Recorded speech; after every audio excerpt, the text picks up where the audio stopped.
mon ami. Et si on t'avait menti sur la richesse? Et si ce que tu crois être de la chance, du privilège ou du hasard, était en réalité le fruit d'un art intérieur oublié? La vérité est simple, mais puissante. La richesse commence dans la tête, pas dans le compte bancaire, pas dans l'héritage, pas dans les opportunités extérieures, mais dans ce que tu penses chaque jour à propos de l'argent, de ta valeur, et de ta capacité à recevoir. P.T. Barnum, bien avant les coachs modernes, avait déjà compris que l'abondance n'est pas un don magique, mais une discipline mentale, une posture intérieure, un mode de vie construit pensée après pensée. Tu vois, la plupart des gens poursuivent l'argent comme on court après un mirage, mais l'argent, lui, ne vient qu'à ceux qui sont prêts à le recevoir, non pas en surface, mais dans leur esprit. Et toi, que crois-tu vraiment sur la richesse? Que mérites-tu, au fond de toi? Qu'as-tu appris, répété, accepté comme vérité, alors que ce n'était peut-être qu'une limitation déguisée?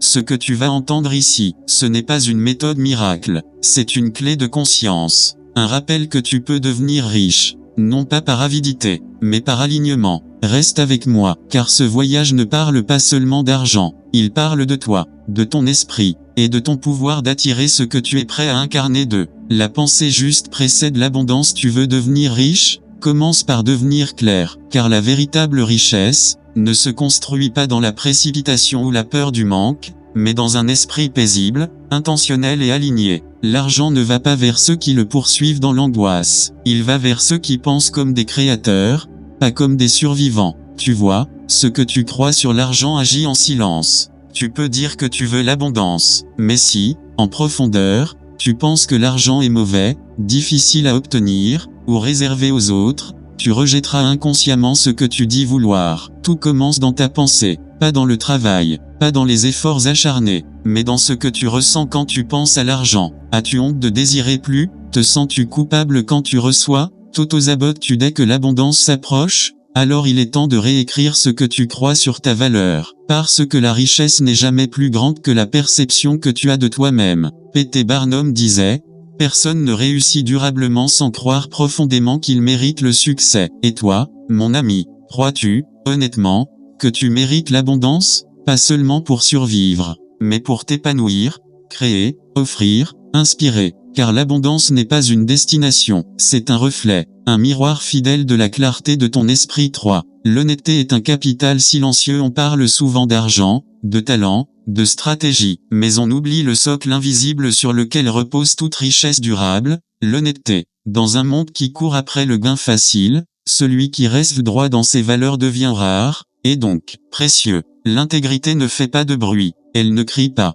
mais elle travaille, en silence, dans l'ombre, créant autour de toi un champ de confiance que l'on ne peut acheter. Les gens ne se souviennent pas toujours de ce que tu dis, mais ils se souviennent de comment ils se sont sentis en ta présence. Et s'ils ont perçu chez toi quelque chose de vrai, d'authentique, ils reviendront, ils parleront de toi, ils t'ouvriront des portes que tu ne peux même pas imaginer. Dans le monde des affaires, comme dans la vie, la confiance est une monnaie, et une fois gagnée, elle vaut plus que l'or. Ce que P.T. Barnum a compris, bien avant beaucoup d'autres, c'est que la fortune bâtie sur la tromperie s'effondre vite, mais celle fondée sur l'intégrité, elle, résiste au temps. Alors pose-toi cette question simple, étincelle: est-ce que ce que je fais aujourd'hui me rend digne de confiance demain? Car chaque acte honnête est un investissement invisible dans ton futur le plus prospère. 4. L'autocontrôle est plus puissant que le talent. Tu peux être brillant, tu peux avoir du charisme, des idées, des dons innés, mais sans maîtrise de toi,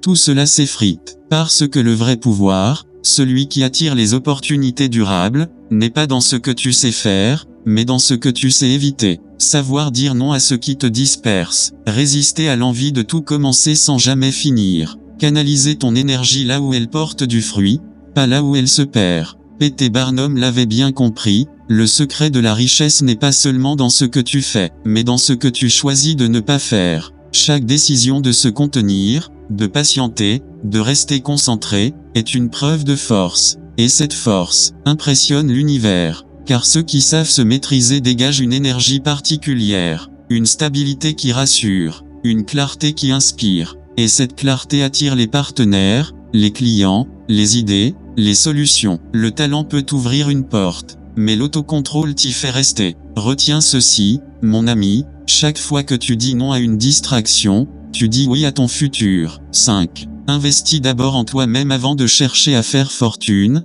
cherche à te fortifier. Parce que la vraie richesse ne commence pas dans une opportunité extérieure, elle commence dans ce que tu portes en toi. Chaque livre que tu lis, chaque idée que tu explores, chaque compétence que tu développes, est une graine de richesse plantée dans le silence. Et ce savoir ne meurt jamais. Il t'accompagne, te protège, te différencie. Il multiplie tes résultats sans bruit, mais avec puissance. P.T. Barnum le répétait souvent, personne ne peut te voler ce que tu apprends. Et c'est pourquoi ton esprit est ton premier actif. Dans un monde qui change vite, les outils évoluent, les marchés tournent, mais celui qui continue d'apprendre reste riche, même dans l'adversité. Investir en toi-même, ce n'est pas un luxe, c'est une stratégie. C'est poser les fondations d'une prospérité qui ne dépend pas des autres. Alors, mon ami, étincelle, et si aujourd'hui tu te demandais, que puis-je apprendre qui me rendra plus libre demain? Parce que la vraie fortune ne commence pas dans le portefeuille, mais dans la qualité de tes pensées, de ta vision,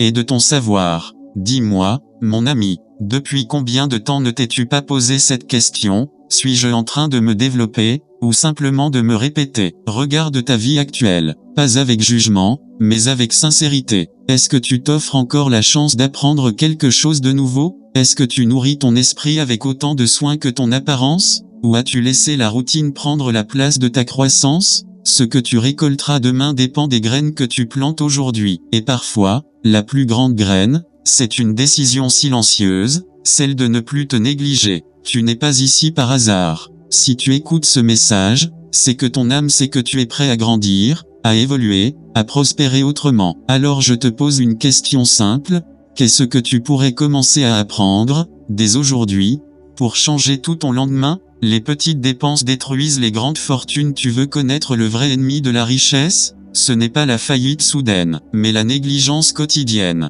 Les grandes erreurs font du bruit, mais ce qui ruine vraiment une vie financière, ce sont les petites fuites silencieuses, celles qu'on ignore, qu'on minimise, qu'on répète, sans y penser. Un café par-ci, une application par-là, un abonnement inutile, une impulsion mal contrôlée. Et l'argent, doucement, s'échappe comme du sable entre les doigts. P.T. Barnum l'avait compris, ce n'est pas ce que tu gagnes qui te rend riche, c'est ce que tu sais garder. L'argent fuit là où l'inconscience règne, et là où il n'y a pas de vision, les ressources se dispersent. Chaque choix banal est une graine, qui portera des fruits, bons ou amers. Mais voici la bonne nouvelle, tu peux inverser le flux, non pas en devenant avare, mais en devenant conscient. Pose-toi cette question, est-ce que cette dépense me rapproche, ou m'éloigne de la vie que je veux? Parce qu'au fond, ce que tu appelles petit aujourd'hui, est peut-être ce qui t'empêche d'atteindre le grand demain. N'attends pas que tout soit parfait, agis maintenant. Combien de rêves sont restés enfermés, simplement parce que quelqu'un a attendu le moment idéal? Mais ce moment parfait, n'existe pas. La richesse ne récompense pas la perfection, elle récompense le mouvement, l'élan, le courage de commencer, même en tremblant. Ceux qui réussissent ne sont pas toujours les plus brillants, mais ce sont ceux qui osent pendant que les autres doutent. P.T. Barnum l'avait vu 1000 fois, les grandes réussites appartiennent à ceux qui passent à l'action pendant que les autres préparent encore leur plan. Tu peux réfléchir, planifier, te former, mais il arrive un moment où penser devient une excuse élégante pour ne pas agir. Et l'abondance, elle, n'attend pas. Elle va là où l'énergie circule, là où une porte est ouverte, même à moitié, là où quelqu'un dit « Je ne suis peut-être pas prêt, mais j'y vais quand même ». Parce que chaque pas, même maladroit, te place dans le flux du possible. Alors je te pose une question simple, que pourrais-tu faire aujourd'hui, avec ce que tu as, là où tu es? Parce que la richesse aime ceux qui avancent, pas ceux qui espèrent, sans jamais bouger. Le courage attire la richesse. La vie n'est pas tendre avec l'hésitation. Elle ne s'incline pas devant ceux qui attendent une garantie, mais devant ceux qui osent poser un pas dans l'inconnu. Le monde ne récompense pas l'hésitation, il récompense le courage de croire avant de voir. Tu vois, il y a des portes dans la vie qui ne s'ouvrent qu'au contact de la confiance, des opportunités qui ne se révèlent qu'à ceux qui ont décidé, profondément, de se faire confiance, même sans preuves extérieures. Le courage, ce n'est pas l'absence de peur, c'est avancer malgré elle, c'est affirmer, je ne sais pas ce qui m'attend, mais je sais que rester ici m'éteint. Et cette audace, crée une vibration, un signal que l'univers comprend. Et ce signal dit, je suis prêt. Et soudain, ce qui semblait fermé, s'ouvre. Ce qui paraissait lointain, se rapproche. P.T. Barnum lui-même en est la preuve. Il a bâti des empires non pas en marchant dans la sécurité, mais en choisissant, encore et encore, le chemin de l'audace. Alors je te pose une question simple, que ferais-tu si tu n'avais plus peur d'échouer? Parce que parfois, la seule chose qui te sépare de la richesse, c'est un acte de courage. La richesse est une conséquence, pas un but. Beaucoup courent après l'argent, mais très peu comprennent qu'il n'est jamais le vrai but. L'argent n'est pas une fin en soi, c'est un reflet, un effet secondaire d'un esprit aligné, clair, productif et en paix avec sa valeur. Tu peux accumuler des billets, mais si tu es désaligné à l'intérieur, tu vivras toujours dans la peur de perdre ce que tu possèdes. La véritable abondance, elle, ne vient pas de la poursuite frénétique, elle vient de l'élévation de ton être. Plus tu deviens intentionnel, discipliné, intègre, confiant, plus l'argent vient comme une conséquence naturelle. C'est pour cela que P.T. Barnum disait que la richesse suit ceux qui savent se construire eux-mêmes. Alors, mon ami, et si tu cessais de chercher l'argent, et que tu commençais à devenir celui ou celle que la richesse cherche? Car au fond, ce n'est pas l'argent que tu veux, c'est ce que tu crois qu'il t'apportera, la paix, la liberté, la contribution, l'expansion. Et toutes ces choses, ne viennent pas de l'extérieur, elles commencent en toi. Si ce message a éveillé quelque chose en toi, si tu sens que l'abondance n'est pas un hasard, mais le reflet de ton alignement intérieur, alors ne laisse pas cette prise de conscience se dissiper. Reviens-y, médite-la. Et surtout, passe à l'action. Tu n'as pas besoin d'être parfait. Tu as seulement besoin d'être présent à toi-même, et prêt à évoluer. Abonne-toi à cette chaîne pour recevoir d'autres messages comme celui-ci. Laisse un j'aime si cela a résonné en toi, et partage cette vidéo avec une âme qui a besoin de se rappeler que la richesse commence dans le cœur et dans l'esprit. Merci d'avoir été ici. Merci de faire partie de cette conscience en mouvement. Et souviens-toi, tu es le point de départ de ton abondance.